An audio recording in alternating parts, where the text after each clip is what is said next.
In 1987, the Briarwood Motel closed after room 214 caught fire. 3 people died, or so they thought. At 11:32 p.m., Detective Cole stood outside the same motel, now half demolished and rotting under years of rain. Construction workers had called police that morning, while tearing down a wall between rooms 213 and 215. They found room 214, a room that shouldn't have existed. No door, no windows. No listing on the original floor plan. Just a hidden space sealed behind concrete for nearly 40 years. And from inside, they heard knocking. Cole stepped through the broken wall with his flashlight raised.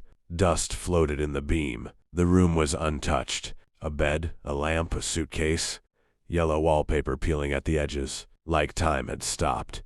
And sitting on the bed was a woman.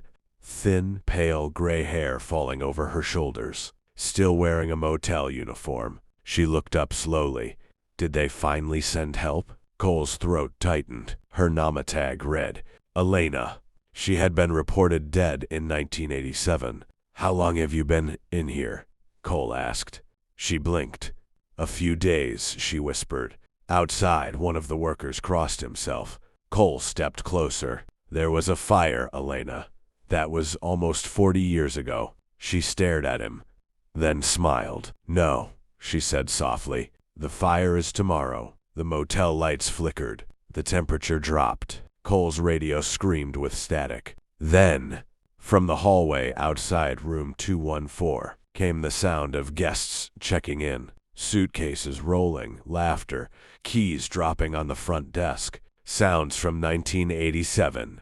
The worker at the door shouted, Detective, there are people out here. Cole turned. The hallway was no longer ruined. Fresh carpet, bright lights. The motel alive again. At the far end stood a little girl holding a burned teddy bear. She pointed at Elena and whispered, She locked us in. Cole slowly turned back. Elena was no longer smiling. She stood beside the bed now. Closer. I waited for someone to blame, she said. Her voice no longer sounded human. But all these years, she tilted her head. I stayed hungry instead. The door slammed shut.